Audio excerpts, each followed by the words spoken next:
पूजा पाठ में प्रयोग करने के लिए जल पात्र रखते हैं और उसमें एक साधारण जल भर के रखते हैं। उस साधारण जल में 2 बूंद गंगा जल उसमें डाल देते हैं। उनके पीछे उनकी मंशा यही होती है कि गंगा जल पवित्र होता है और यदि हम इस जल में डाल देते हैं तो हमारी और जल की पवित्रता बढ़ जाती है। लेकिन यह बिल्कुल भूल करके भी आप मत कीजिए। इस प्रकार का करने से गंगा जल ही अपवित्र हो जाता है।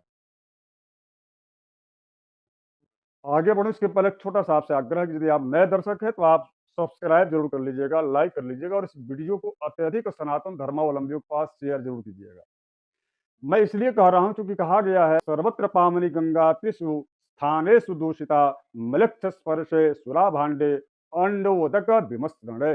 गंगा तो सर्वत्र पावनी है, इसमें कोई संदेह नहीं है, किंतु इन 3 स्थानों में वह गंगा जल भी अपवित्र हो जाता है। पहला कि यदि वह गंगा जल किसी मनुष्य के द्वारा स्पर्श कर दिया गया हो।